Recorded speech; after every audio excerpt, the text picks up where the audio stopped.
Okay, good afternoon everyone. So today ang atong topic is first is 'di ba? Supposedly we follow katong hanay outline sa CCC. But then the past few days na ay mga forum about kanang divorce. And then nakita na ko ang mga response sa mga Katoliko ba, especially katong recent na nag-release og statement ang CBCP na okay man, medyo delayed ang release sa statement. Okay ang statement. Ang problema lang is tanan ako, it misses some of the points kay nakitaan ko na ako ang response sa mga pare sa statement sa CBCP. Ang ila lang gina-highlight isa katong fact na ang CBCP dili maka-force sa government or sa state na i-ban ang divorce or dili illegalize ang divorce. Ang problem is kana lang pud ang madunggan sa mga faithful na kanang dili man wala man day tay right na pugnan ang divorce.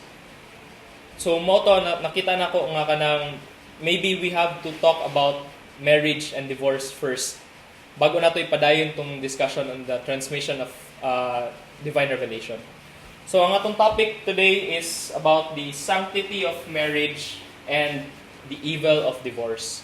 So medyo strong na siyang language nga kanang the evil of divorce. Although makita nato sa statement sa CBCP, mao man po nang gigamit ni Pope Francis, divorce is evil. Dili lang gina-highlight sa mga tao. In fact, I think one of the reason why in ato ang end sa statement sa CBCP is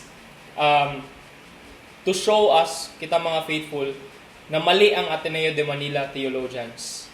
Because if you remember a few weeks, maybe 2-3 weeks ago, Ateneo de Manila University na theology kanang teachers or theology professors, they released a statement claiming that murabag ang essence sa ilang letter is we should privatize our religion. Na we can't say that we should not legalize divorce because divorce is only evil in the eyes of the Catholic Church, in the eyes of the Catholic faith. But since not everyone in the Philippines is Catholic, then we should give them the quote-unquote choice. And they use Amoris Laetitia. In fact, I think Amoris lang ang gi-quote nila in all the papal documents. Na ay before Casti Connubii ba ang title ato, which talks about Christian marriage. Arcanum also talks about Christian marriage, written by Leo XIII. But out of all papal documents about marriage, they only chose Amoris Laetitia to quote dito sa ilang document. But then here comes CBCP. At the end of the statement, they quoted Amoris Laetitia where Pope Francis said, divorce is evil. So mo po na akong gipili nga sa title sa talk karon, we should call divorce kung unsa gyud ang divorce, which is evil. But before we talk about divorce, before we talk about abnormalities, mo na akong na-learn sa college sa kanang medical biology. Before mi magstorya og pathology, we first talk about katong normal structure sa tissues, normal structure sa tao. So karon, before we talk about divorce, which we say is evil, which we say is abnormal, we should talk first about the sanctity of marriage. And when we talk about the sanctity of marriage, always man di ba, it's about Christian life. And when we talk about Christian life, what we hear is all about morality. Talk about morality, talk about spiritual life. And when we talk about these things, we always have the end of man in sight. Unsa nang end of man? Remember the first lecture we had a few weeks ago na nag-discuss what is the meaning of life? For what purpose were we created by God? Mo nang end of man para unsa nga natay kinabuhi, para unsa na gihimo ta sa Ginoo. And so when we talk about morality, we talk about the end of man. And when we talk about the end of man, the first thing we have to take into consideration is the will of God.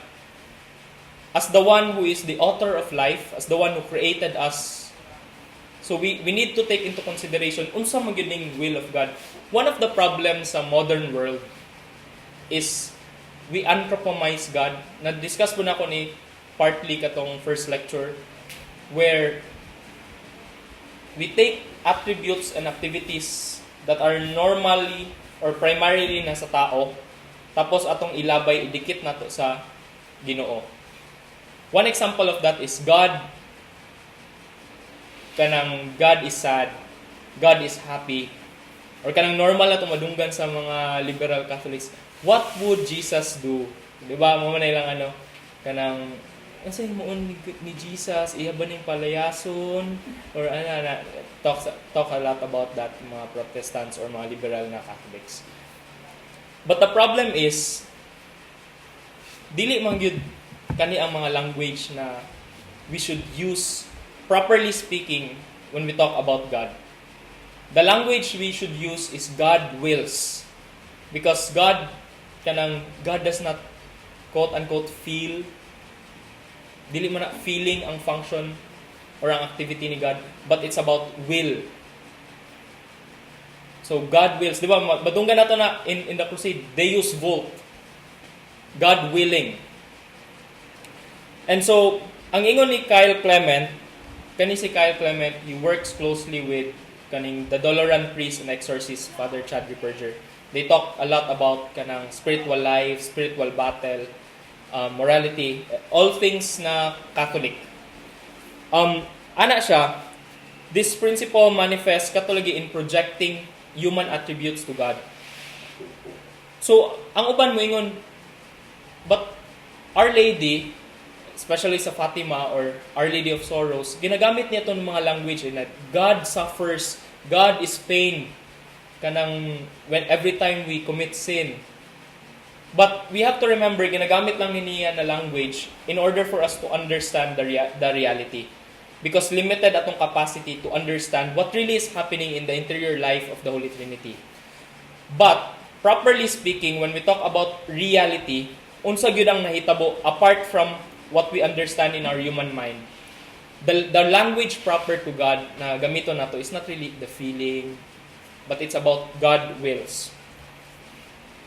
So, when we talk about sanctity of marriage, therefore, we have to ask first ourselves, what is the will of God? Unsa gyud nang gusto sa Ginoo? And we see in Scripture, in the whole of Scripture, that there is one thing that God wants. If there's one thing that God wants, it is union. Tanan sa Scripture, tanan about the faith, it talks about union. So, nag-discuss tag whole history of salvation, di ba? Si Sir Kit naghatag og talk about the history of salvation. And you notice that katong table diri ni Sir Kit, all of it talks about kanang the longing of God to be in union with man. Diba? Maingon nato that the whole of salvation history is a long winding process of God courting you, courting us. Ginampanguyaban ta sa Ginoo, kumbaga. And so, diba, do you understand the gravity, unsa ni ka-importante na point, na kanang ikaw, you who was created gikan sa dirt from the ground, is being courted by God, who is the source of all goodness, who is summum bonum, the greatest good, or properly speaking, the goodness itself. And because of that, because of being goodness itself, therefore, God is the most lovable of all. And kaning most lovable of all is trying to court you. Nagikuha ra sa hugaw, sa ground, from the dirt of the ground. So makita niyo the disparity ba of kanang the status gani na kita, mga tao, mura lang tagwala. We do not have value. Mayon si Christ na kanang apart from Him, we are nothing. Diba? And that's true. We are nothing in the sense na wala tayo kanang value apart from God. But we are also nothing in the sense na wala ta diri kung walay Ginoo. So, mo to ang point, yun. We have to understand the radicality ba, kanang unsa ka foolish ni na concept para sa uban nga dili Katoliko. In fact, lisod ni masabtan sa mga dili Katoliko or sa mga dili Kristiyano that a God would love us. And so, may moingon uban nga kanang dili man na tinuod. So, how would we respond to that? The first thing to note is, let's assume na dili ni tinuod. But ingon ni J.R.R. Tolkien or ni C.S. Lewis or kaning mga great writers kanang literary figures in the Christian world, ana sila, bisan pa og dili na tinuod, wouldn't it be great for it to be real? The Christian story is so beautiful na even if it's not real, we would try to invent it tungod sa kagwapo sa story. But thankfully, kabalota, that it is real. Tinuod na ang Ginoo that God wants to be united, to be in union with us. And makita na to na throughout the whole of kaning history of salvation. But not only in Scripture, we'll discuss Scripture later. First, we discuss the reality. Kay katong history of salvation na gi-present sa to ni Sir Kit, basig nay mo ingon sa to ba nga layo naman kayo to. We can't really imagine kanang the reality ba, the value of that reality. Okay, butang na to closer ta karon. Tinuod ba gyapon that God wants to be in union with us? Tinuod gyapon. Why? Even the spiritual masters of our time, Saint John of the Cross and Saint Teresa of Avila, in terms of spiritual life, naay grades, naay stages in the spiritual life, naay levels in the spiritual life, and it corresponds with the level of prayer na kanang capable ka, or kung asa ka na level of prayer. And the highest point in the spiritual life, the highest point in the level of prayer, is what the spiritual masters would call transforming union.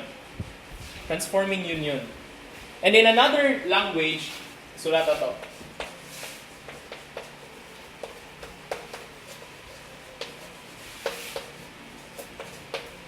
And in another language, other spiritual writers would call this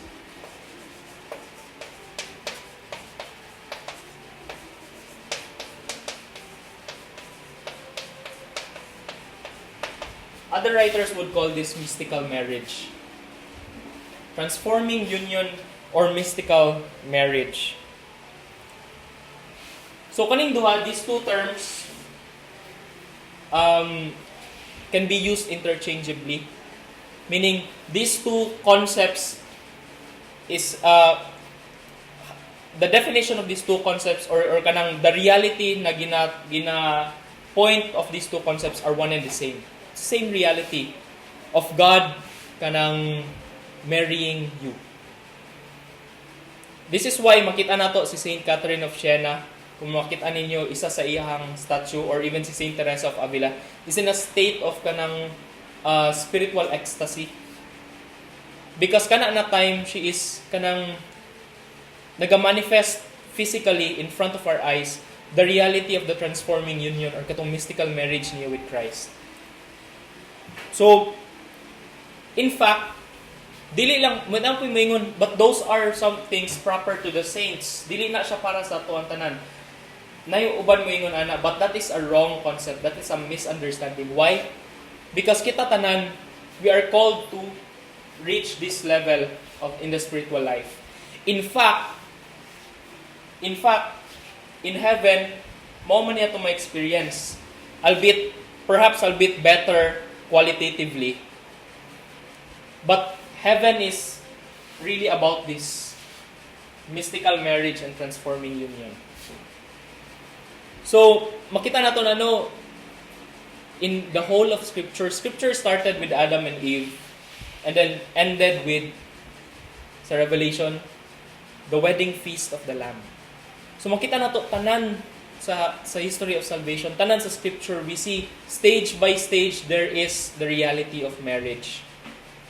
So, kana ang need nato na masabtan. The point is that, ang point na gusto nako na ipasabot is that marriage is the will of God. It's a reality that God Himself wills.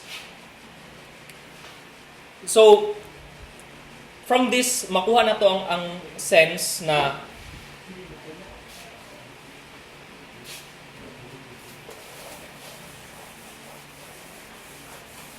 from this we get the understanding that marriage, the reality of marriage,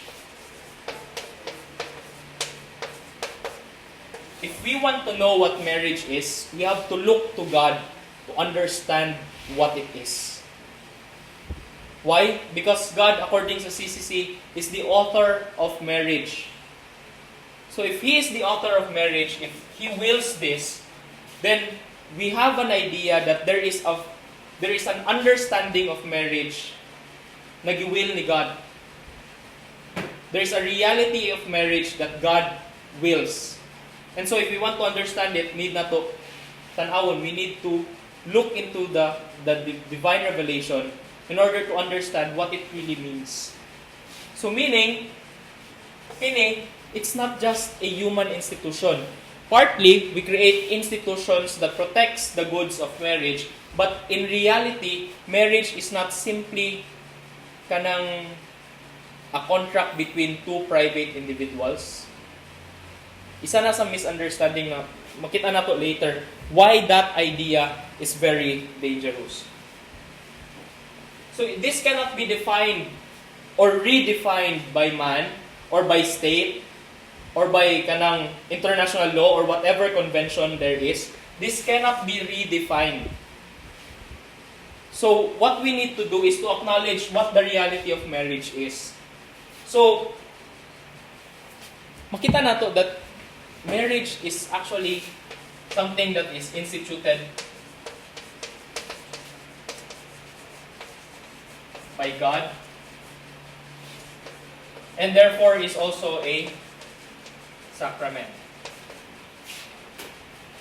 So, as an institution, as something that is instituted by God, kabaluta that marriage is something that the church should be protecting. Kabaluta na it is in the church, proper to the church, the authority of the church, na mag-regulate, mag-create of laws, and to protect marriage. But secondly, as a sacrament, na ay mga certain aspects of marriage na also regulated by liturgical laws. And kanang masabta na to, ngano, before ta mag-proceed kung unsay mga formal definitions and principles na makita nato sa marriage, let's first understand marriage as a sacrament. Why do we say that marriage is a sacrament? So ganina nag-discuss ta na God wants to marry us. Diba that is the reality, the arching reality na makita nato throughout the history of salvation, throughout Scripture. What is a sacrament? Isa nakabaloon sa sacrament. Diba, sacrament is an efficacious sign. It's a sign. And what science does is it points us to a reality na dili kayo na to mapansin. Dili kayo na to manotice. It makes visible an invisible reality. Inana na to mabutang.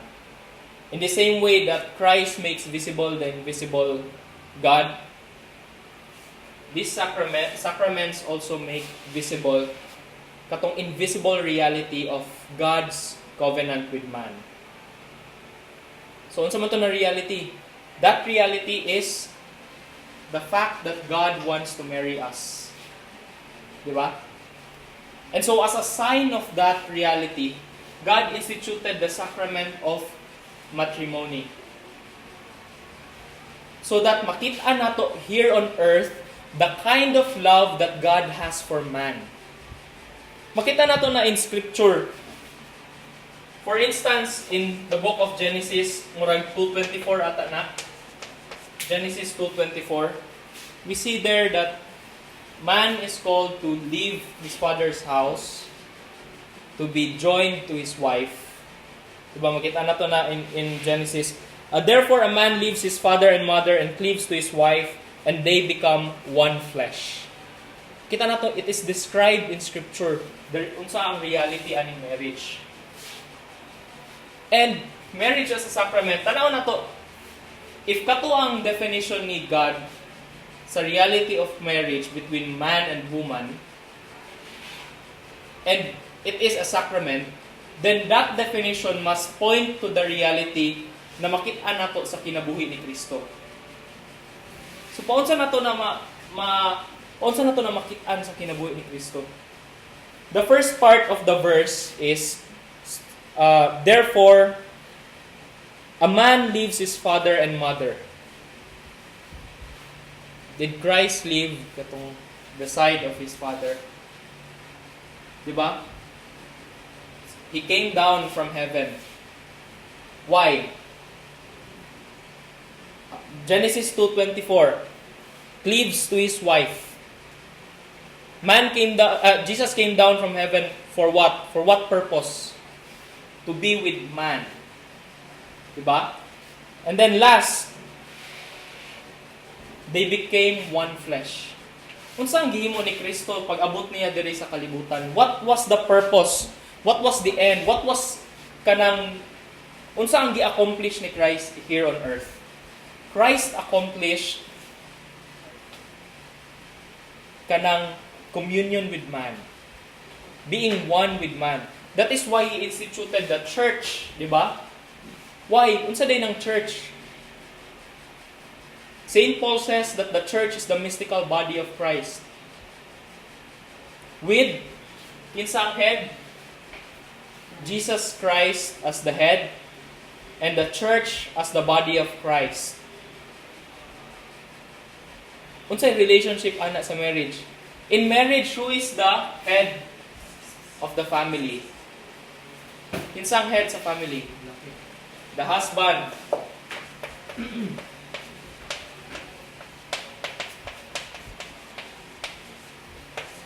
Therefore, kung naay head, naay lawas.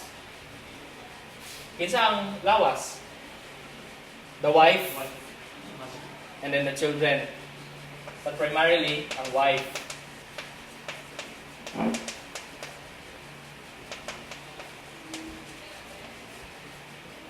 So it is the same thing with the church. Christ being the bridegroom, the husband, is the head of the church.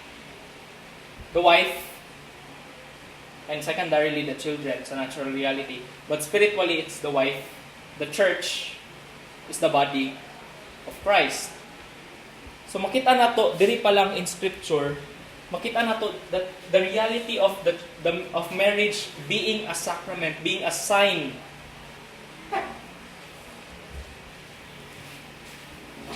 So unsang point ani? The point is twofold. Ngano unsang point sa discussion of marriage as a sacrament?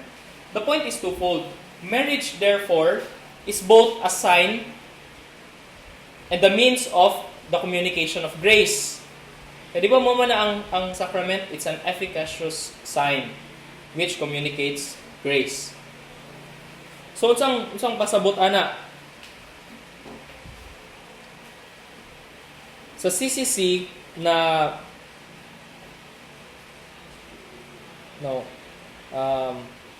so sa kato na, di ba, it signifies kani nga reality. The marriage life being this signifies katong reality of Christ and the church. But secondly, it also kanang becomes the means of the communication of grace. Unsay pasabot anak?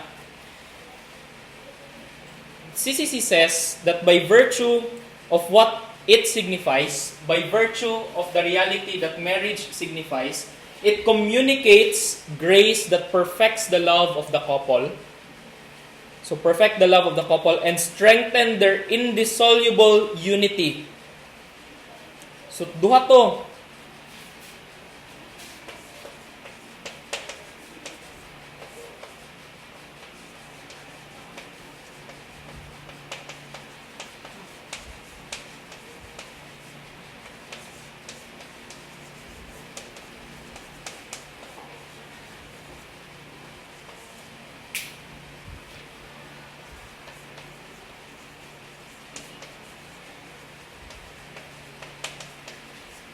It perfects the love of the couple and strengthens their indissoluble unity.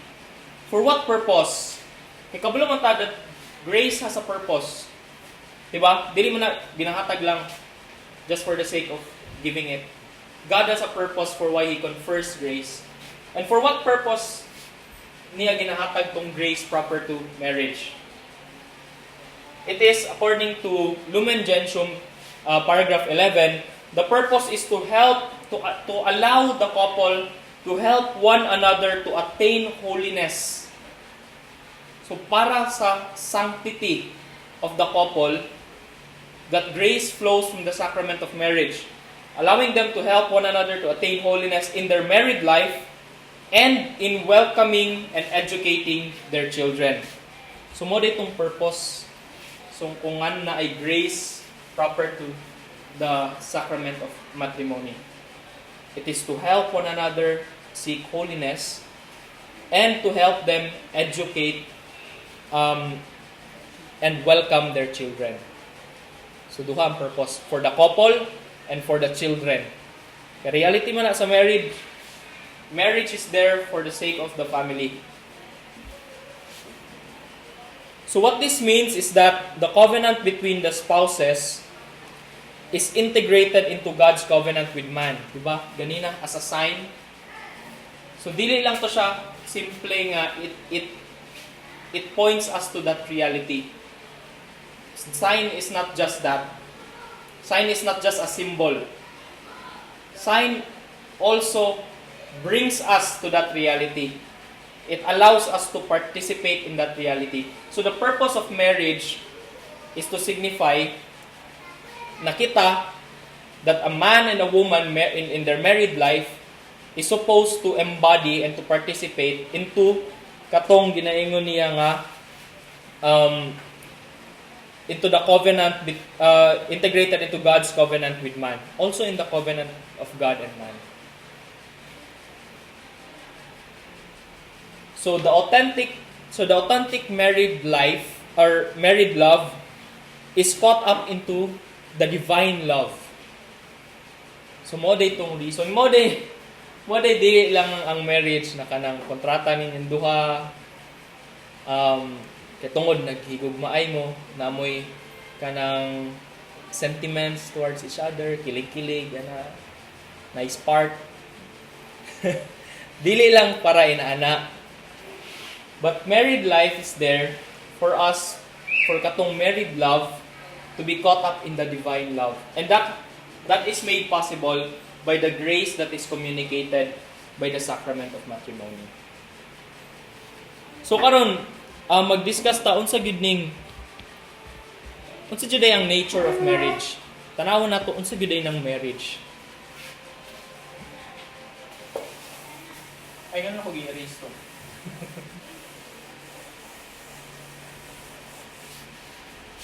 By definition,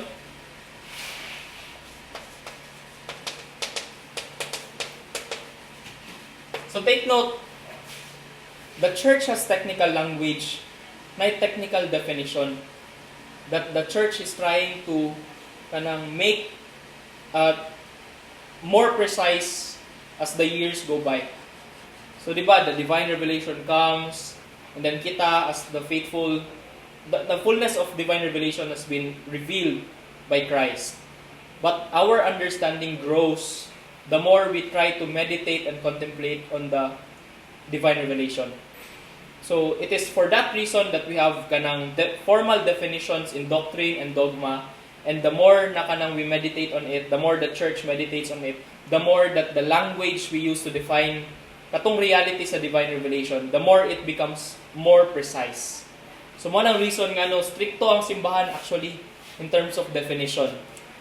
So ang definition daw sa marriage is that marriage is the conjugal union of man and woman who are free from impediments, which binds them to a life lived in common together. So kanina definition gikuha nako sa isa ka manual, which is the Handbook of Moral Theology by Dominic Prumer, Dominican priest.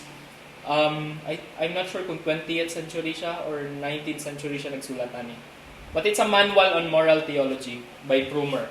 Sikat na siya nga libro, mo nang suggest sa mga kanang mga nagasulat og moral teachings or kanang mga moral professors, morality professors, si Prumer. So, balik ko na ako, marriage is the conjugal union of man and woman who are free from impediments which binds them to a life lived in common together. So, isa-isa ko na to na.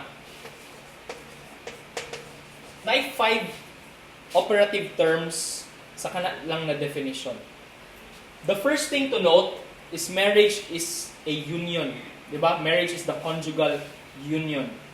Kung saan pasabot aning union ng term? So the term union actually has there are two things to note in the word union na gigamit sa definition. The first thing is katong active. The second is passive. Kano sana ito maingon na ang couple are married couple? May two things, di ba? It's in the act of the consent. Katong yung action nila, the transitory act of consent.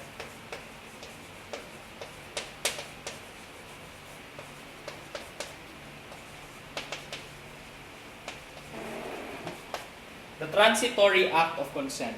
Sa meaning ng transitory act of consent. So kanatong time na because of the act of consent, they transition from an unmarried couple to a married couple. Katong the exchange of vows. Diba? Kita nato na sa makita nato na sa liturgy pagkasal.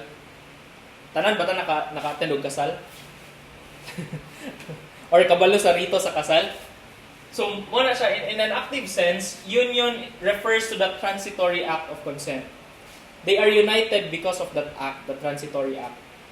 But na po siya passive meaning, ang kaning union diri. The passive meaning is that it refers to the state of marriage and the actual bond of marriage.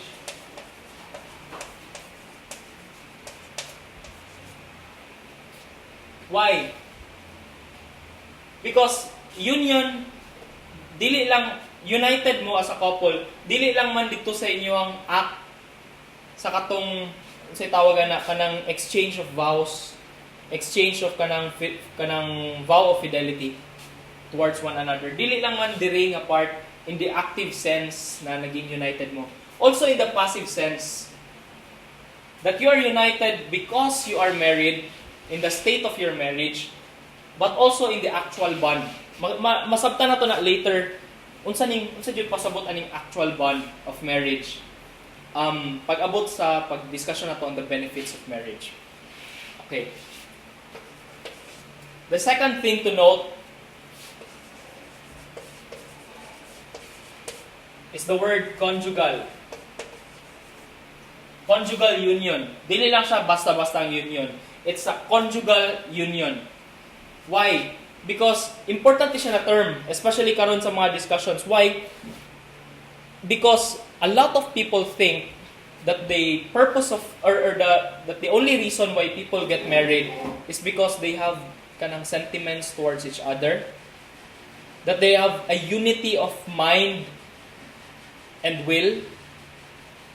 And so therefore, kanang murag kung same mind and heart ang duha, therefore magpakasal ta. But that is not the only thing that defines marriage. Nga naman, kung kamo din mag-amigo, di ba? The same mind, the same heart. Di ba? Same mind and heart man ang mga amigo. Ang grupo, ang aka. Sa aka, di ba? The same mind. We confess the same faith, the same heart, the same desire to become saints. Di ba? Magyapon na. In friendship, magyapon na.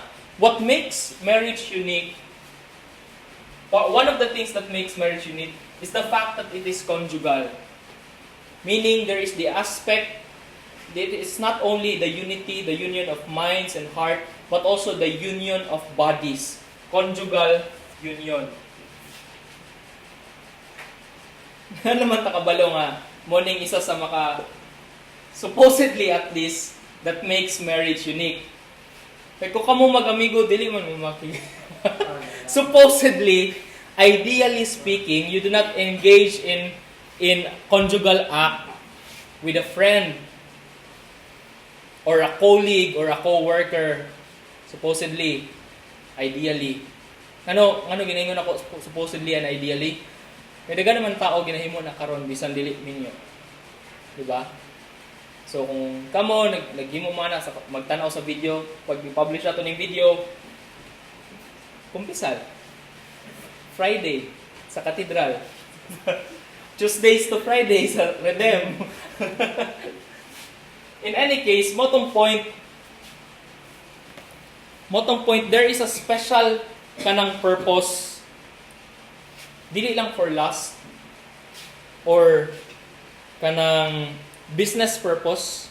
It should be a lawful conjugal life. Di ba? Conjugal. Dili lang gat-igat ang purpose nga magminyo. Pero karon makita na nato na wala na yung mabuhat kay na nilingi naman.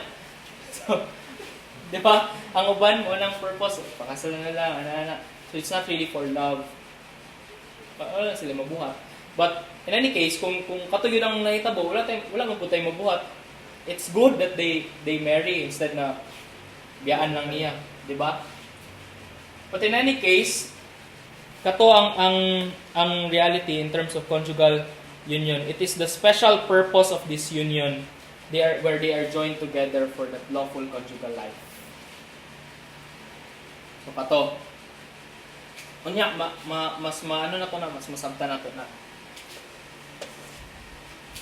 Another thing is that it is for kinsa lang ang maka-enter sa marriage. Kaligtan nagsulat.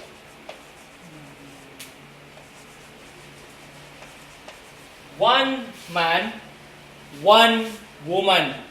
Dili pwede one man o one man, or one woman o one woman, or one man o two women or more, or two men or more and one woman. So this part of the definition, ginatanggal niya ang polygamy, and on the other hand, polyandry. Unsa pa? Kanang ginaingon nila na gay marriage, same-sex marriage. Diba? Muna, kanang ang simbahan, dili man sila mo kontra o kanang bayot o tumboy. Diba? It allows. Why? Because in reality, one man, one woman, yapon sila. Albeit not living katong masculinity and femininity proper to their sexes. But still, the reality is in terms of kanang ang ilahang sex is there's still one man and one woman in terms of their gender. Bisan pag ginayon lahi ng gender identity, blah blah blah. Di ba nahitabo na? Ito sa Adlaw, last year, I think. Diri dito? Nakabasa ko news recently. Bayo to tomboy dito sila. Pero during the wedding, of course, ang tomboy mo sa kanya daw kuan. dress, wedding dress, well, ang lalaki, Nakasuit. pero pag abot na nila sa reception, nabali na. Pero at least wala gisugtan sa sulod sa simbahan niya. So kato, one man and one woman. Di ba ba, lalaki, biyak sila. So unsang purpose aning one man and one woman? Because as we have already noticed before, para na siya sa conjugal act. Para na siya sa katong masabta na to para asa ning conjugal union, conjugal act. But suffice it to say for now na one man ug one woman because of the biological reality that supports the fact na marriage is also for procreation, not just the union itself. Sunod, free from impediments.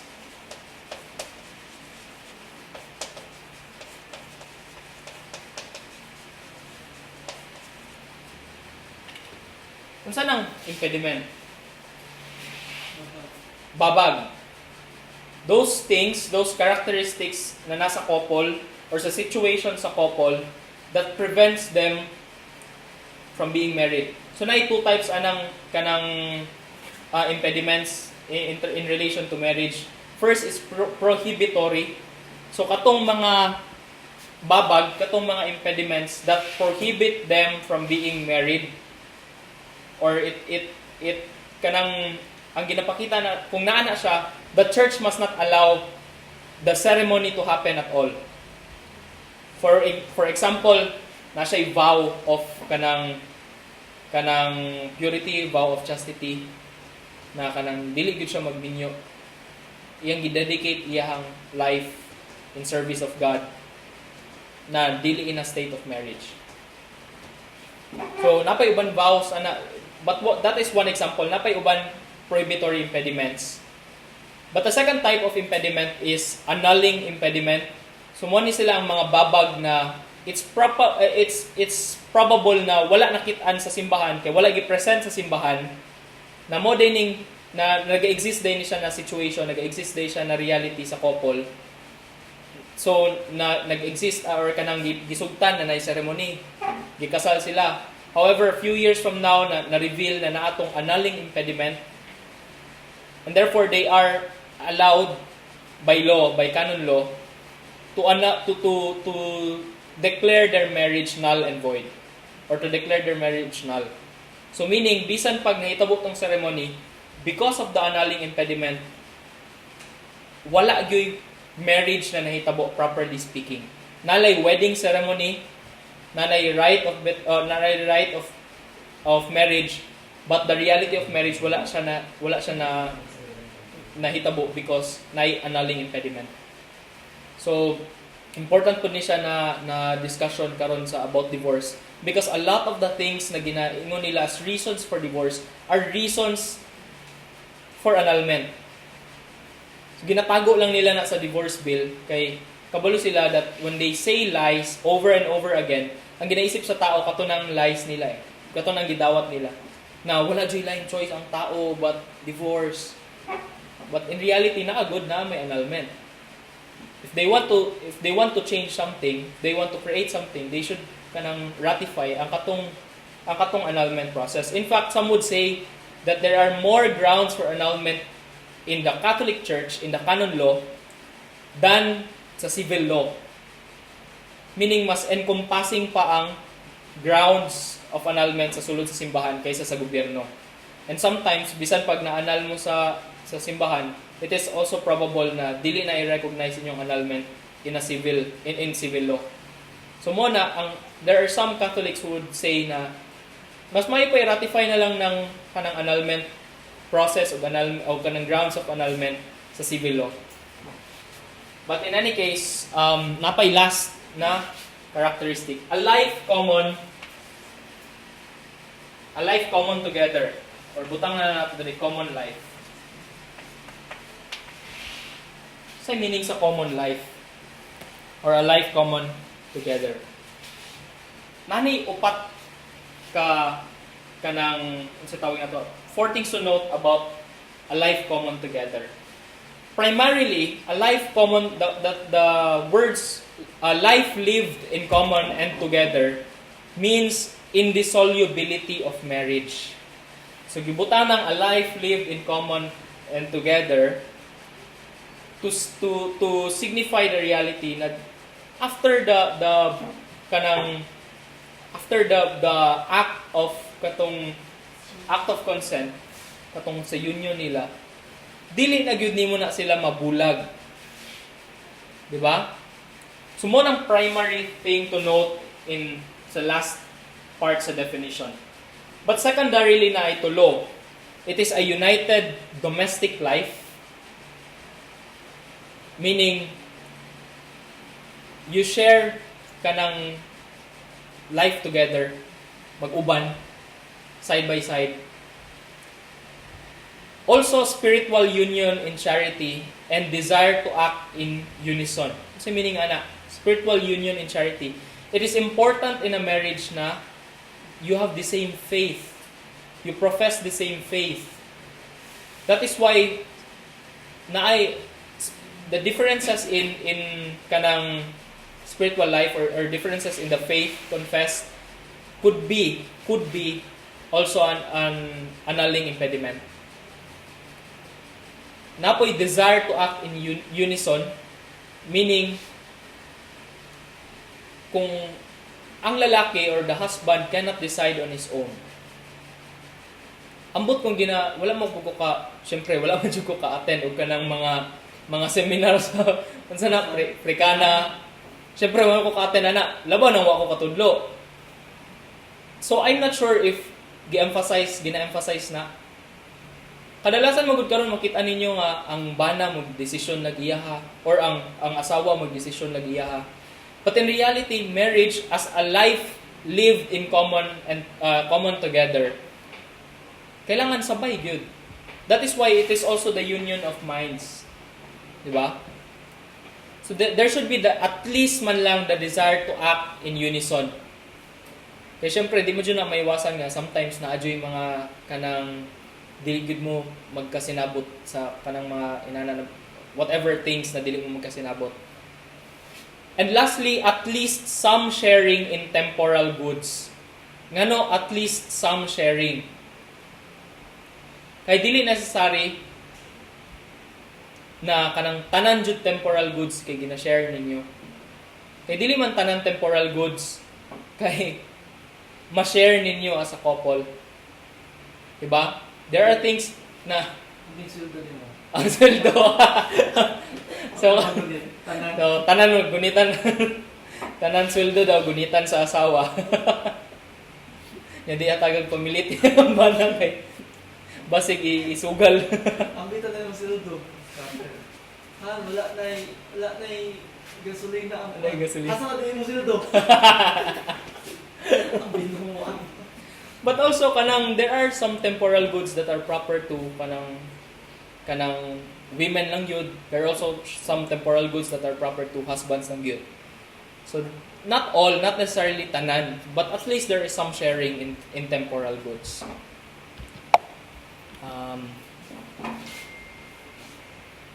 When is marriage valid?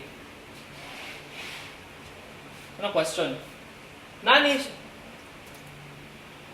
tanan para ma-valid ang marriage. Dili ka makaingon nga minyo ka. Kung lalaki ka, kaya imong asawa lalaki pod. Invalid. This is the reason why dili ko ganahan anang language ni Ben Shapiro. Recently naghatag siya og kanang statement sa Congress, gi-invite siya sa US Congress. And then gipangutana siya, do you support same-sex marriage? Tapos siya, I support traditional marriage. Kasi pasabot sa traditional marriage, TLM, or traditional right. Ang iyang pasabot sa traditional marriage is one man and one woman. That is not traditional marriage. That is marriage in itself. Walay dili. Okay, let's grant that term, traditional marriage.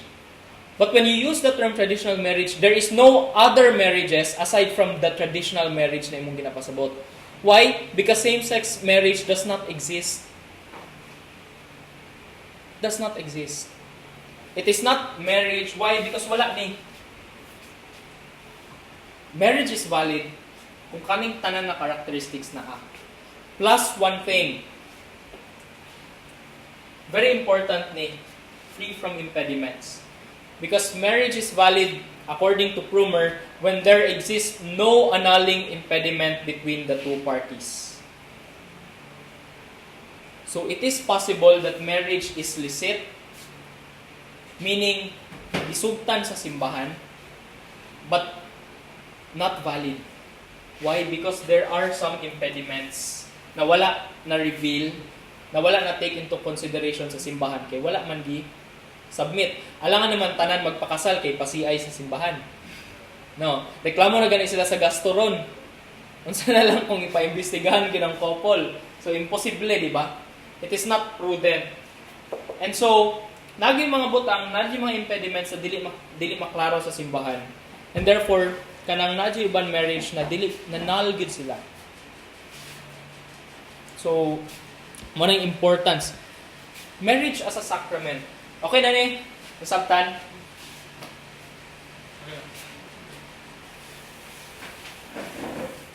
Marriage as a sacrament. I-discuss na to ganina unsang meaning ng marriage as a sacrament. But now we try to dig deeper.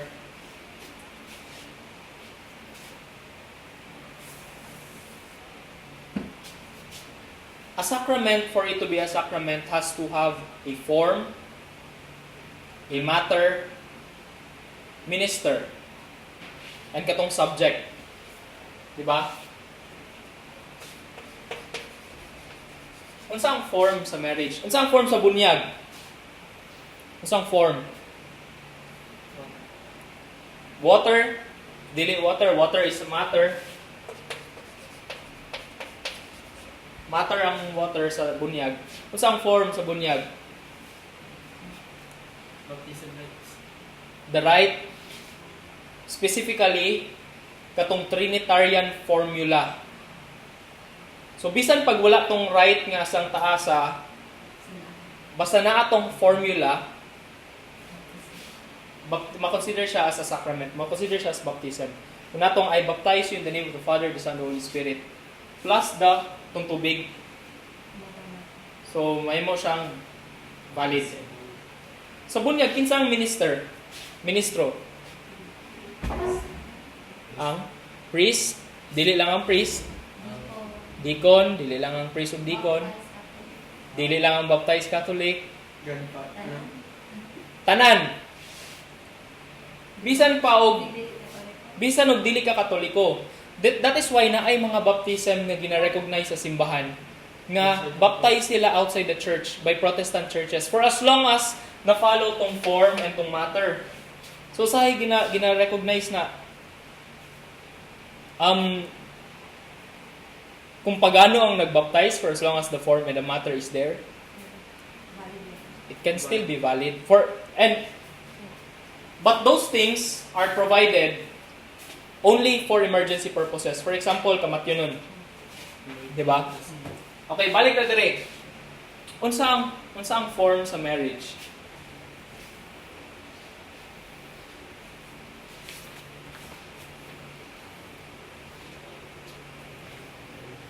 Unsa ang form?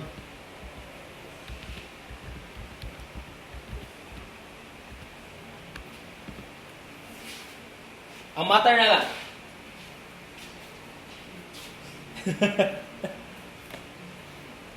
Sige daw. Ha? Sing-sing? Ay, dili.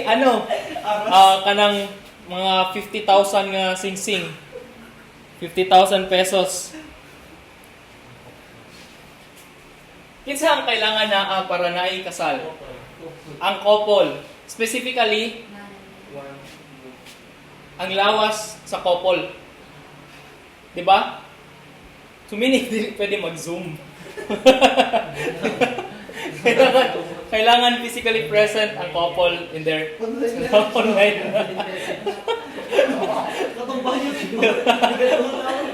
Dili, pwede nga magpakasal ka sa rice cooker. Or, sa internet ka na, Or katang hologram. Dili pwede magpakasal ka sa hologram. Japan ka. Kailangan tao nga nailawas. Manang matter. But the proximate matter, more specifically, is kanang na sila right over their own body. Katong right nila over their own body. Why? Kaya in the exchange of vows, mamutoy lang ihatag na, for example, ikaw sir, magminyo ka. Ang right nimo sa imong lawas, you also give that to your wife. Such that nana siya right over you. Or vice versa, ang right sa babae sa iyang lawas or sa iyang life or kanang sa spiritual life po niya, ihatag niya sa imo. That is why kung naay mga deliverance, kailangan ng deliverance prayer, you can pray imprecatory prayers over your wife. Meaning katong prayers na i-command mo ang demonyo mo hawa sa iyang lawas. 'Di ba? Or mohawa sa iyang life. Okay, because you have a right by virtue of your marriage. So, matter or in general, itong couple. Kung saan form? Consent. Kasi yung meaning sa consent, there is mutual, kailangan mutual ha? Dili mutual. Mutual agreement. Mutual acceptance. Dapat gidawat. Diba? Di pwede mag-aido-aido ka niya. Wala ginawat sa mother-in-law. Wala ginawa sa mga Idol. mutual acceptance and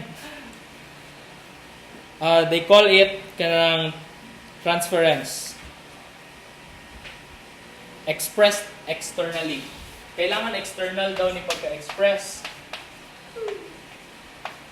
Dili pwede nga mo tindog ka dito, pangutanon ka sa pare, do you take as your wife, anana? Nga mo tanaw lang ka sa pare. Chat lang ako. Chat lang. Kailangan express externally. Dapat mo yung ka, I do. Kaya basig mag-away na hinuon mo, nga naman mo ka dito sa pare. Naulaw, magod ko, pero internally, sa akong utok ato ningon, makog I do. Dili pwede, kailangan external. Chat lang ko. Chat lang. Chat lang ko. Unsa ang naayuban mo ingon na the form is the blessing of the priest. Dili na mao ang form. Kailangan ni kani. Unsa pa man? Minister. Kisa minister. Kisa ministro. Ang pare?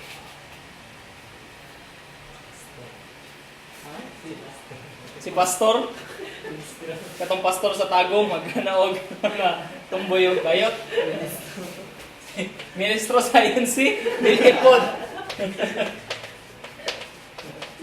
Ang minister, ang katong contracting parties.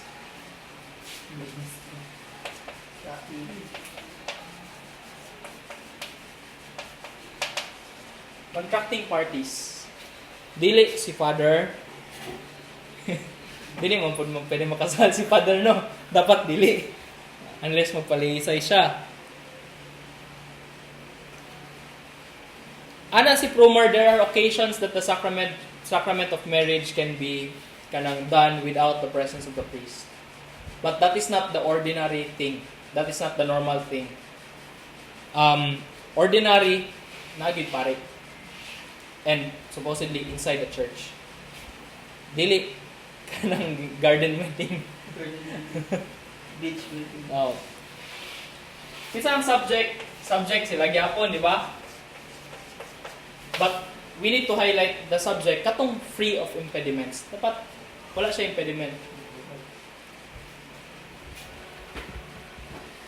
Okay, ang principle. Any marriage lawfully celebrated between two Christians is a genuine sacrament in the proper sense of the term of the new law instituted by Christ.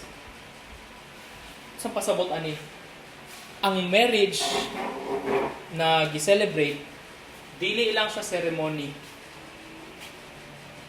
Dili lang pares anang niya tubang mo congressman o mayor o unsa ba dira. Dili lang siya ceremony. It is a genuine sacrament. There is no such thing as a marriage between two Christians, two Catholics, na dili pud siya sacrament. No such thing. Why? Kato ang principle na giingon sa simbahan. Any marriage lawfully celebrated between two Christians is a genuine sacrament of the new law instituted by Christ. Ang point, ang contract sa marriage and the sacrament are inseparable para sa mga binunyagan among the baptized. Dili pwede nga kanang ang kontrata dire, ang sakramento dire. They are inseparable. Dili nimo mabulag. Corollaries na kanang mga corollary nga principles. Ano ang simbahan? Only the church has the right to determine and to pass judgment on everything which affects the essence of Christian marriage. Dili pwede si Bongbong Marcos moingon nga ang simbahan bag-ohon ang ritos kasal. Or bag-ohon ang mga laws surrounding the sacrament, liturgical or canon law. Dili pwede makaingon si bisan kinsa except the church. Only the church ang pwede ang naay right to determine. Ngano? Because naa siya authority. Ngano na siya authority? Kay naa siya obligation to protect marriage because marriage is a sacrament instituted by Christ. Second, the civil authority has no power to establish annulling or prohibitory impediments for Christian marriages. Likewise, she possesses no power to pronounce complete divorce or to allow Christians to remarry after obtaining a divorce. Unya, ato aning i-discuss. But suffice it to say karon, katong giingon ako ganina that Catholics are saying na may i-reform na to ang annulment process and ang grounds of annulment sa civil law. Nana siya kanang restriction. The restriction is, pag i-reform na to tong grounds, the grounds must be the same grounds of annulment na naata sa canon law. Dili pwede, walay right, walay authority ang state. Properly speaking, wala sila'y authority na magbuhat-buhat o kanang annulling or prohibitory impediments for Christian marriages. Dili pwede. Dili po sila pwede mo pronounce na divorce na ning couple. Kay bisan ang simbahan, dili man maka-pronounce ana. Or to allow Christians to remarry. It is an abuse of power sa state na mo-declare sila na kaning Kristiyano nga mag-asawa, divorce na karon ug pwede na sila mag-remarry ug bisan kinsa. Dili pwede. Third, the civil power can and must on its own authority regulate the civil consequences of the Marriage Act. Kasi pasabutan ng civil consequences. Civil consequences of the marriage contract. In the marriage contract, di ba, namoy exchange of kanang fidelity, but not just fidelity, na kanang in the understanding of the word fidelity nga loyal lang ka. Part na mao na ay authority, na ay power ang civil law, na ay power ang state to punish someone nga nangabit. Why? Because it is kanang need niya i-regulate tong civil consequences sa katong contract. Kung na violation sa marriage contract in relation to that civil consequence, na siya right na mo katagog punishment.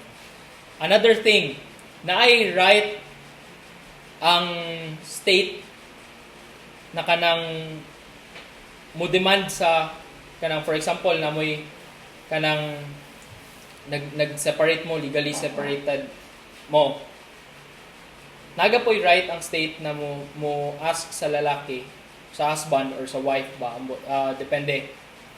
But primarily to the husband, na muhatag o sustento siyang anak. Even if legally separated mo. So kana, naapoy power and authority ang civil government. Dili na siya ginaingon sa simbahan nga completely wala mo power or authority. But naamoy power in line sa authority nga naa mo. So mo na ang ginaano sa simbahan, dili na simple nga kanang kung naay right and authority ang simbahan, kuwaon niya tanan right and authority sa civil government. Dili na mao ang kanang gusto sa simbahan. Dapat you follow kung unsa tong nasa inyong proper authority. Fourth, a marriage between two unbaptized persons or between one baptized and one unbaptized person is not a sacrament. Ano man? Kay importante ang initiation, Christian initiation. Di ba mo na, the right of Christian initiation. So, unsay ginapangita pag magminyo mo, baptismal certificate, unsa pa? Confirmation na certificate. So, dapat na atong nakaagi mo right of Christian initiation, katong sacraments for Christian initiation, bago mo makasulod either holy orders or sacrament of matrimony. Why? Because the purpose of holy orders and matrimony, sacrament of matrimony, is to be in service of the church. And you can't be in the service of the church kung properly speaking, kung wala mo nabunyagan, kung wala mo na kumpirmahan, kung wala mo na Holy Eucharist. So mo nang reason kung ano kailangan na ato. Last, a legitimate marriage between pagans is not subject to the laws of the church, but is subject to all the just laws and impediments instituted by the state. So kabalo po ang simbahan na naay limitation ang iyang authority. Naay authority ang simbahan, properly speaking, sa katong mga binunyagan. But katong mga unbaptized, mga pagans, wala gid sila. Kasabot ang simbahan, wala sila proper authority over these people, over sa kanang marriage nila. So it might be na legitimate ilang marriage, but that marriage is not a sacrament. It's not a sacramental marriage. So, balik ta, in terms sa consent. Unsa ang dapat characteristics sa consent? The consent must be genuine.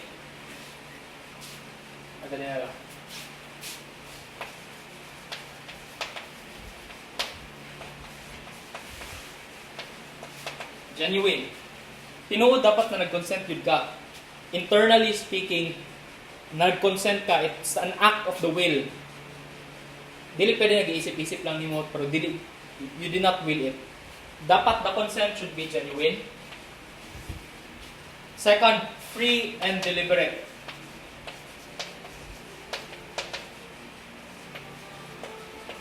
Spelling. Tama. Free and deliberate. So, pasabot ana. The consent must be free, meaning wala siya pugos or wala ka na pugos because gibayaran ka or kailangan nimo kwarta. It must be free out of your own free will, freedom. Na wala ka na pugos. It also must be deliberate. Saan pasabot ana? For a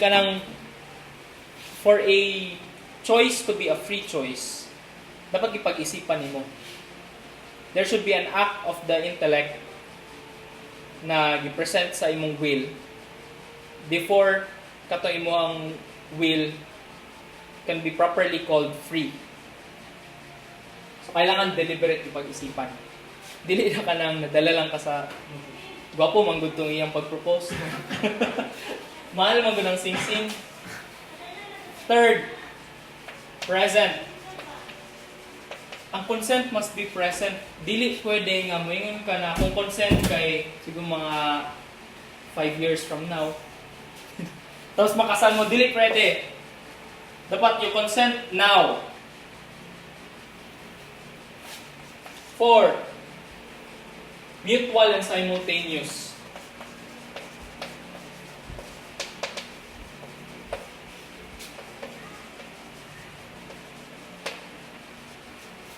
mutual, syempre, lain po, ikaw lang ang nag-consent.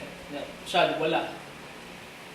So, inyong kasal, murag, katong ginaingon nila, inyong kasal, murag password siya, ikaw rin nakabalo. Di ba? It should also be simultaneous. Sa meaning sa simultaneous,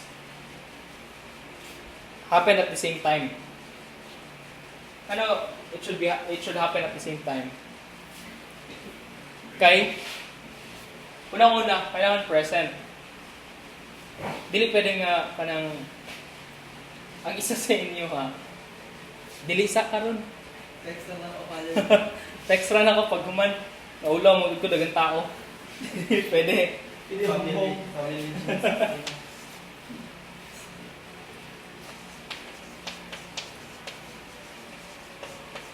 Pwede mo home pala kay Family Matters na. Family matters. Private manggulo. Legitimate. Legitimate. Gawas ang pagka sa tawagan na. Government. External. Kato. Kailangan external. Dapat giingon. Importante kayo ng word sa simbahan. The church takes your word seriously. Mo nakita dapat very careful po sa tong word. Because kanang words sometimes they dictate reality. Dili lang describe reality. Sometimes it also dictates reality. And we get that from God Himself. Ano, pwede man ano wala gihimo ni God ang kalibutan, isip lang. He spoke. God speaks. Diba? When He reveals something, God speaks. And sometimes, dili lang na siya a description of reality. Sometimes, it creates reality. In the same way, kita po, when we speak something, it creates reality sometimes. For instance, the reality of marriage.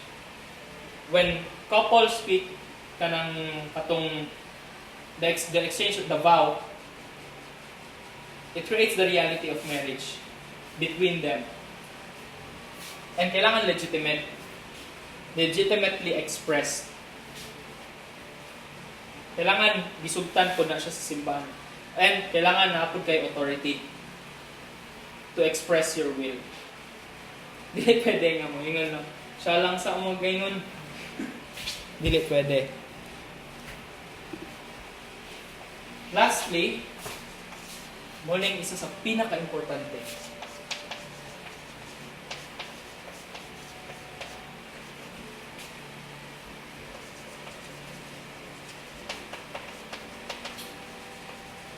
Absolute and unconditional. Absolute, dapat imong consent. Meaning, dili siya impartial, dili siya partial, complete. Absolutely good nimo you absolutely take this woman as your wife. Also unconditional. Mao na ay kaning uban nga kanang they put conditions sa ilahang marriage. Dili dapat. Why? Because ginaingon nimo nga only if you meet this criteria. So dapat unconditional.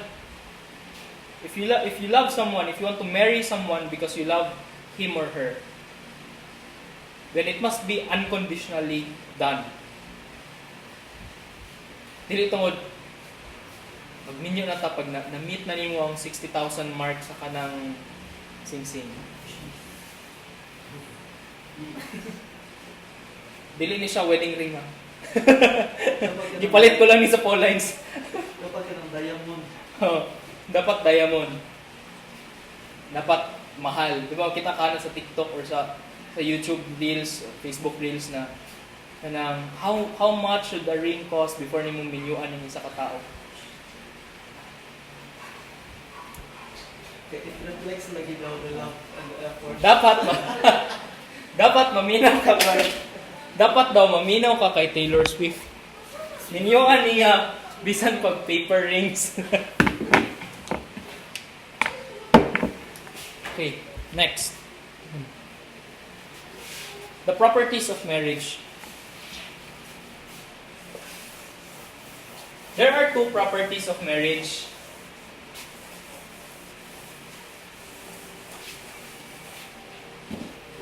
Asan to?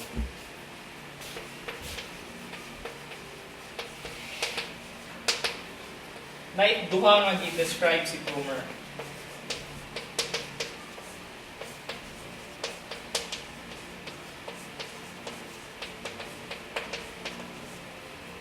The first thing is unity. The second thing is indissolubility. Unity. The unity of marriage is the bond of marriage existing between one man and one woman. One ang definition of unity. The bond existing between them. Sa katong one man and one woman. Ha? The second thing is indissolubility. So, from the fact that it was instituted once more by Christ, ano once more man? Because marriage has already been there before Christ. Ang problema is kanang because wala pa na fully reveal ni Christ ang katong plan, kanang ang mga tao na lead astray sa ilang understanding of marriage. That's why, because of the hardness of your hearts, Moses allowed divorce, di ba? But when Christ once more instituted marriage, the value ang value sa marriage of Christians is based on its indissolubility. And then it must be consummated by the conjugal act. Isa na sa kanang kung we go specific sa canon law, it must be consummated. Nayuban nga, simply ratified, or it must be consummated. How? By the conjugal act. Because the conjugal act expresses katong fullness sa kanang union between man and woman. Not just in mind, not just in heart, but also in the body. Indissolubility, given those things, cannot be dissolved by any human authority for any reason. Cannot be dissolved by any human authority for any reason. Meaning, bawal ang divorce. Ngayon sila, ano na may annulment? Because in annulment, there was no marriage that happened. Strictly speaking, walay marriage. But in divorce, you recognize that marriage exists, and therefore, the marriage which has the property of indissolubility exists. That's what divorce does. Bulago niya. Murabag papel niya yung gisihon. So those are the two properties of marriage according to Plumer. Karon na po'y benefits of marriage. Saan naman to?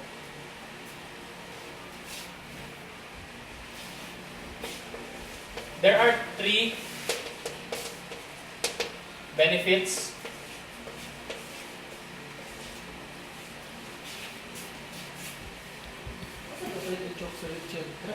Kabalo. Butas siya ng uwa. So, ang first is, ito guys, sa ilalim. Nakainan pa? Kaya pa rin. The first benefit is the benefit of offspring.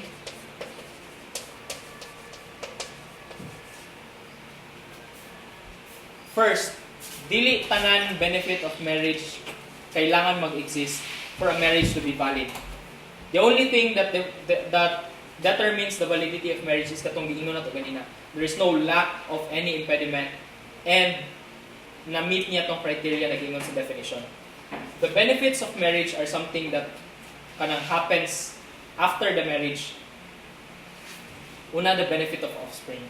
It consists in the acceptance and education of children for the worship of God. Meaning, kung ikaw, Kristiyano, na kanang binunyagang Kristiyano mo, nagpakasal mo, nagkaanak mo, you have the responsibility to lead your child into a life of faith, into a holy life.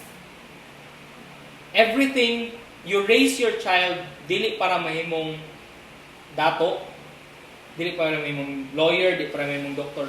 You raise your child in a manner deserving of the term Catholic, deserving to be called child of God.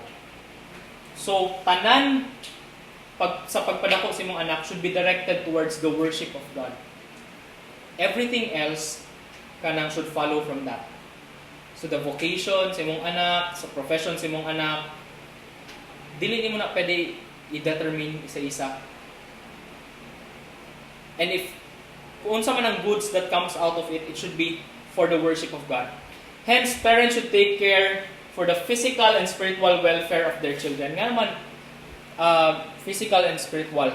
Siyempre, kabalota, ano spiritual. Nga na physical. Because we cannot do unsa tong spiritual without the physical. Because we are incarnate human beings. Kailangan natong kaon bago ta maka himog acts of charity, acts of mercy. Di ba? We need to receive kanang love through this katong mga acts na makita nato physically nag-manifest natin. Gitarong sa atong mama ug papa to ang kinabuhi. Nag-prepare sila to be receptive kan sa ato ang kan to be receptive pag abot na kanang we come to their lives. So we need to be kanang receptive. They need to be receptive. And need na both physical and spiritual ang ilahang both physical and spiritual welfare ang ilahang i-provide or ang ilahang kanang i-take care. Otherwise, it will be negligence. So it is violated. Kaning mga benefits na po yung mga violations. Ani? Why? Because these benefits are gratuitous gifts. Kanang gift na siya. And therefore, there are sometimes nagpag-handle na to sa kanang mga gifts, kanang mga graces na. There are times na we violate katong gift mismo. So, for instance, offspring, it is violated and therefore a sin, dili solve, sin as in sala, when parents do not provide for their children sufficient food, clothing, shelter, or who neglect their medical care when they are ill, when they kaupat, or who do not trouble whether their children obtain a suitable state in life. Nailimit. Parents are only responsible for our welfare until we reach the age of 18. After ana, it's all because of their generosity. It's all because of charity. But they are not bound by obligation. Now, for example, padayon, ako karon nag-eskwela pa ko. But akong parents dili bound na papuyon ko sa ilang balay or napaskwelahon ko or napakaunon ko because sobra na 18 akong edad. So, kana. The next thing is the benefit of conjugal fidelity. It consists in the very nature of conjugal love. So, si Pope Saint Paul VI, nagsulat siya, Humanae Vitae, speaking about conjugal love. Ngano istorya siya conjugal love? Because we cannot talk about marriage without acknowledging the reality of love. And para sa iya, love must be faithful. It must also be fruitful, not only in terms na ang mag-asawa capable and open to kanang or receptive to arrival of offspring, but in terms of fruitfulness, also kanang sa ilang pag-assist towards another to sa journey in the spiritual life. Fruitful in terms na in all possible meaning of the term fruitful. Except sa kanang mabunga sa puno. Di man sila puno. And this conjugal fidelity is conjoined to the right to sexual intercourse.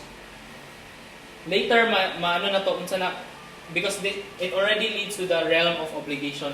Okay, aside sa benefits of marriage, when you have benefits, syempre na ito kay obligasyon. And we'll discuss that later.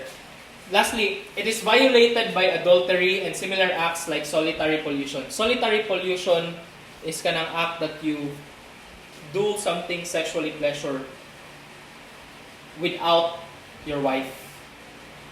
For example, viewing pornography, doing acts of masturbation. And dili lang solitary pollution, there is also what we call conjugal pollution. Conjugal pollution is kanang when the two of you does something sexually pleasurable only for the sake of pleasure, only for the sake of lust. But you're not really open to kanang life. And lastly, onanism. Kailan mo kay onan? I think Genesis 31, si Onan. Di ko sure sa chapter. Ang himo ni Onan, siya siguro ang pinakauna na nagamit ng contraceptives. Di ba? Ay ang gigamit is wool sa sheep. Tapos, habang sexual intercourse sila, gipul niya. So, motong, di walay openness sa life. Sa kanang, dili siya welcome sa arrival of a new life. So, isa ang kaning conjugal fidelity, it is violated also by that. Kaya kung dapat namagay openness. The last benefit is the benefit of the sacrament. Sama na. Wala na ko na sulat ang unsang benefit sa sacrament. Katong properties sa sacrament, indissolubility and union. So when we speak about union, ganina nagstoreta about a life lived together. When we speak about indissolubility, ang fact na bisan unsay mahitabo, minyo mong duha. In the basic, most practical way of putting it, indissolubility means bisan unsay mahitabo, bisan unsa pakadako inyong away, minyo mong duha, you are responsible for one another. And it is it is in your duty to stay married, and it is your duty to lead your spouse towards holiness, to help your spouse achieve kanang holiness. Muna isa sa reason mo sila nga, dili na ko kaampo kayo kay nana ko mga anak. You know what couples do para anak?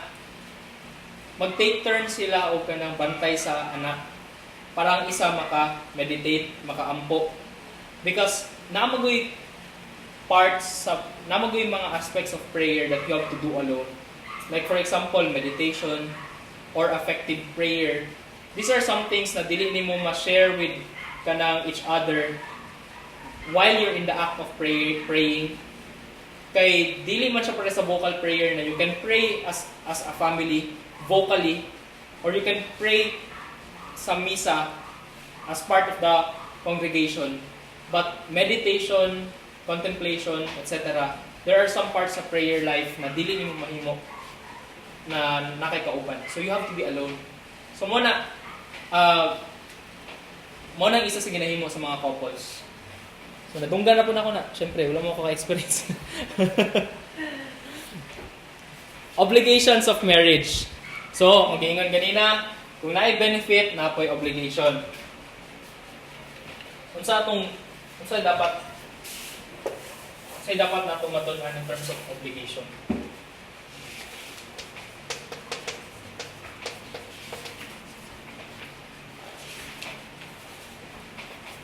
First na to masabtan dapat is the lawfulness of conjugal act.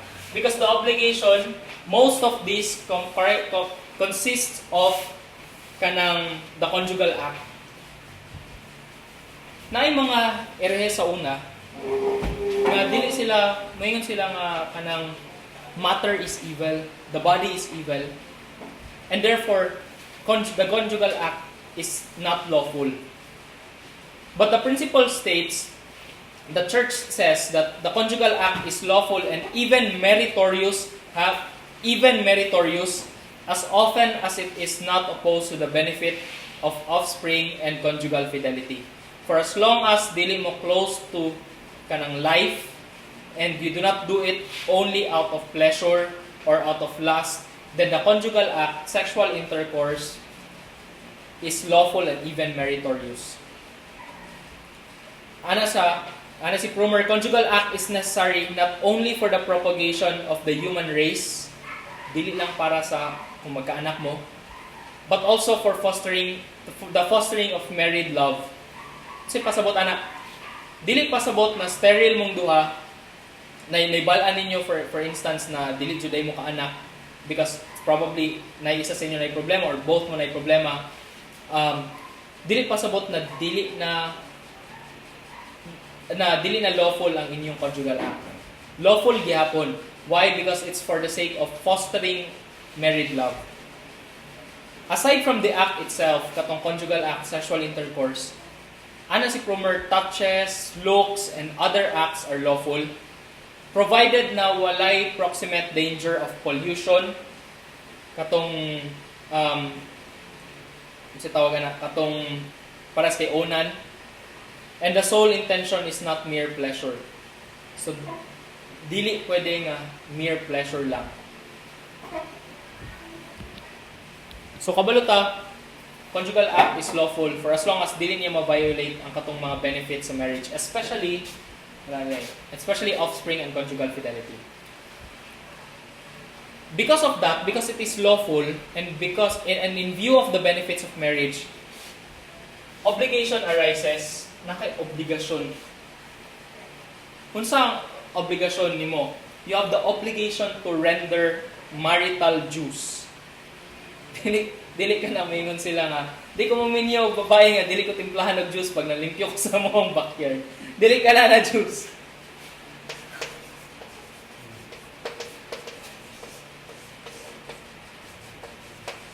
Marital dues.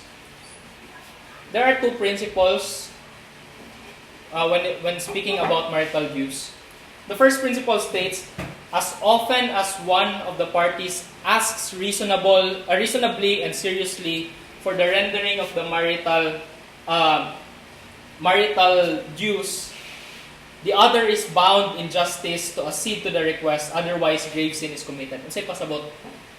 Kung minyo mo, ginuhit imong asawa, asking for it reasonably and seriously. Reasonable meaning wala siya nahubog lang or unsa bay other situations na dili na reasonable niya request.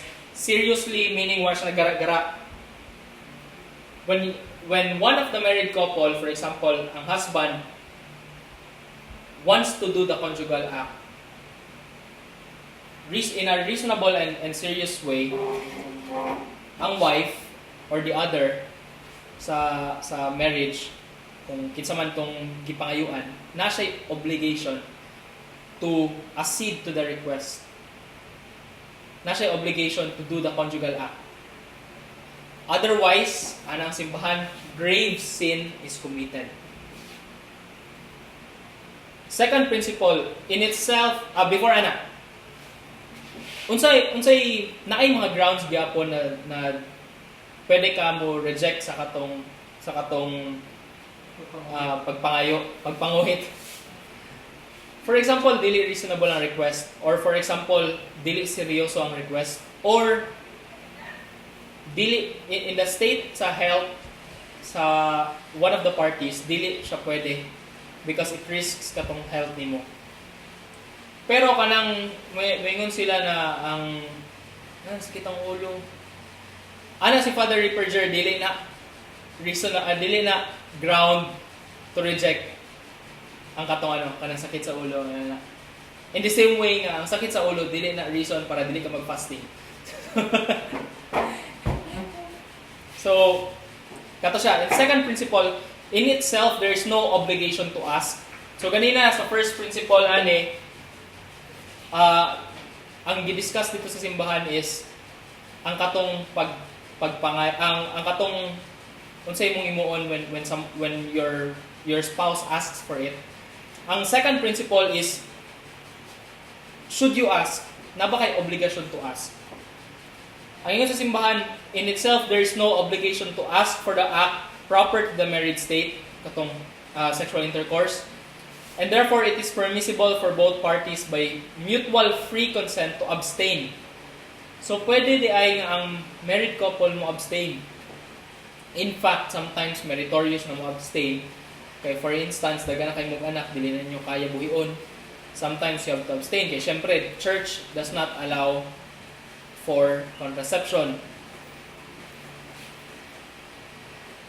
Either permanently or for a time. Temporarily mag-abstain mo or permanently mag-abstain mo, nalala sa inyo ha. You have no obligation to ask ka na. For example, kailangan mag-ask ka once a week, twice a week, or so ba na. But incidentally, by reason of charity, there does exist an occasion for such an obligation. So, usahay, obligation arises. For example, for the purpose of kanang fostering married love. So, sometimes you have to do it, you have to ask, by virtue of your love, by virtue of charity, na gusto nimo mas i-foster pa ang inyong bond, ang inyong marital or married love. So, sa example, anang permanent nga nag-abstain. So, meaning daya sa second principle, it is not necessary nga kanang it is not necessary na permanently yun na himuon or regularly yun na himuon na mag-ask ka. Sometimes kanang you can abstain. Permanent ang abstain. Kisa example na minyo na permanently ang pag-abstain from conjugal act. Mo na problema. Bisan pa na si Sir Richel, wag mo minyo dali. Mary and Joseph permanently nag-abstain for the purpose of doing it for the purpose of kanang being in the service of God.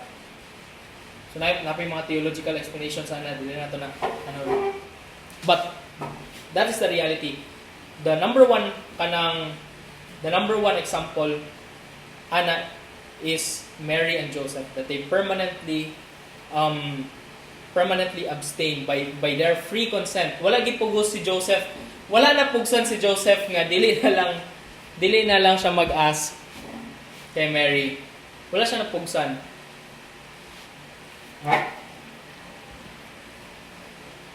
So kung naay obligation, ako'y sala. So, sins of the married, ang sala sa kanang married, ilang mo na isipon no, kanang, di ba, for example, nag-forum sila at mga Ateneo people, mga Irehes sa Ateneo. Ana sila nga, kanang mura daw ginatawag nga irregular ang same-sex marriage. Mura ang ilaha ba is ngano gina-pinpoint with sila. Well, number one, kay wala gyud same-sex marriage. Ikaduha, wala man sila gina-pinpoint. Even validly married couple, man and woman who are married couple, makasala pod. Why? Or how? Makasala sila when, unang-una, when they do not do their obligation. Ikaduha, when they are close to the benefit of marriage by their own choice. For example, kanang use of artificial contraception. Di ba? When they do acts against chastity, the virtue of chastity, katong conjugal na pollution, solitary pollution, onanism, etc. Kung ang ilahang paghimo sa conjugal act is only for the purpose of pleasure, and lastly, kay ang katong paghimo nila only for the purpose of pleasure, it is a slight sin provided na dili na gina-block ang benefit of marriage, katong offspring and conjugal fidelity. Serious harms, kato mga sins of impurity committed with others, either in deed or desire, highlight on desire. Mo to gilayon ni Jesus, di ba? Kanang kung mutanaw ka, that is already adultery. Not katong merely the fact na nakita nimo, but ang fact na pag-agi, nakita nimo, nilingi ka. Diba? Na nasa morality class na sa grade 12 na. So na po'y other obligations na dili marital dues. For instance, mutual obligations, mutual love, both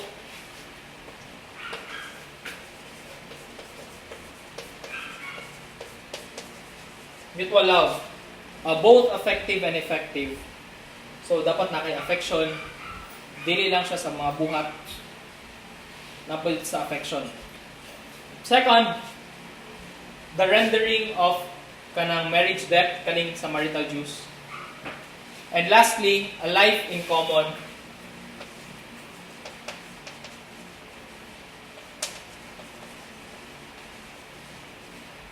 Kanang fact na kanang united mong duha. So sometimes dili na siya pwede physically because for example kanang mga OFW. But you still can have a common life bisan ni nana. Although dili siya kanang very ordinary na not the ordinary thing in the eyes of the church. Okay, supposedly under the same house anana. But it's a reality na ginaallow kanang the church does not comment much about it. So these are obligations na mutual husband and a wife na ani. But there are also obligations that are proper to only one of the spouses. For example, obligations of a husband. Unsang obligation proper sa husband? To provide. As the head of the family, the husband has to provide for his wife and children sufficient food, clothing, and maintenance. The second thing is to guide, especially spiritually, to guide kanang his wife, children, and servants. Dili lang ang wife ug children niya, pasagdan lang niya. Servant here means kanang dili kanang slave. Servant here means kanang uban ninyo na mga kanang you employ them to help your wife sa balay. And then lastly, to administer family property wisely. So meaning, it is a violation of your duty kung ang kwarta sa inyo ang pamilya ay mong iwalda sa sugal, sa sabong, or kung unsa pang imuhang mga gasto. So it is your duty to administer family property wisely. Wa kabalo imong asawa mo na ding giprinday yung balay kay na logi ka sa imuhang casino.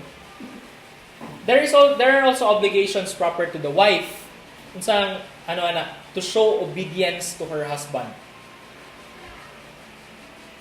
Suko na mga misogynist, mga feminist sa Ateneo kay misogynist si Raven Castaneda.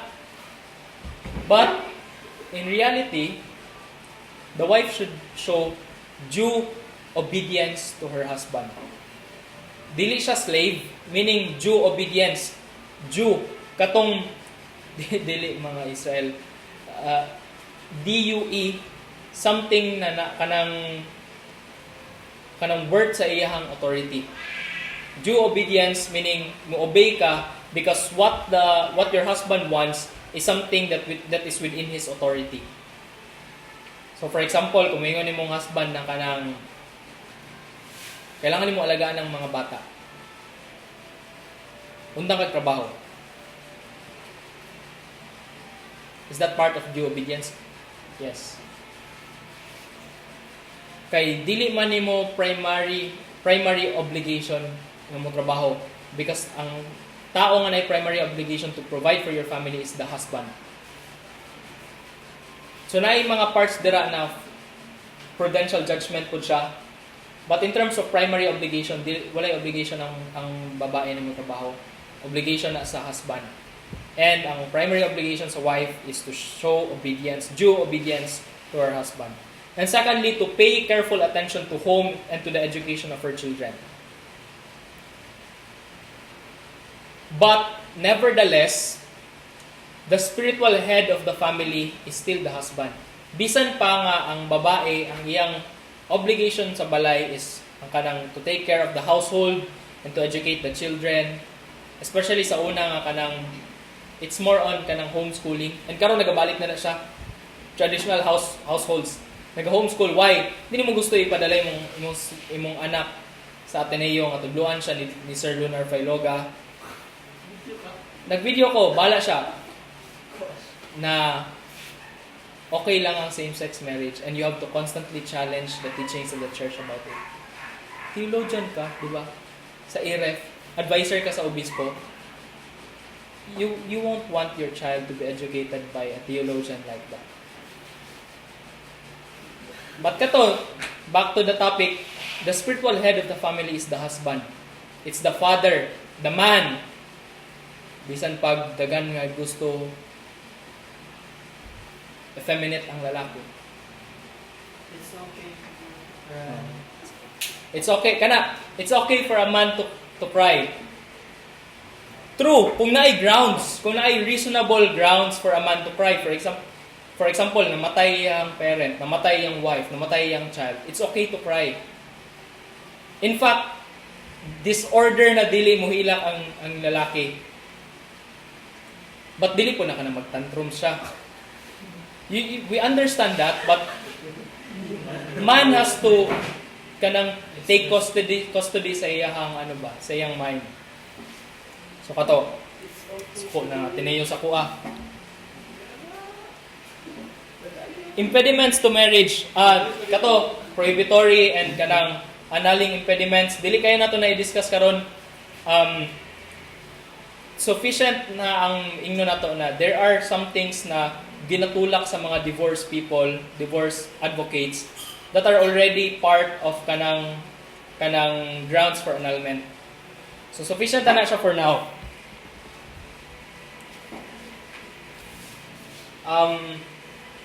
The point ngano nag-discuss ta ani at length, although dili pa na siya kanang complete and specific.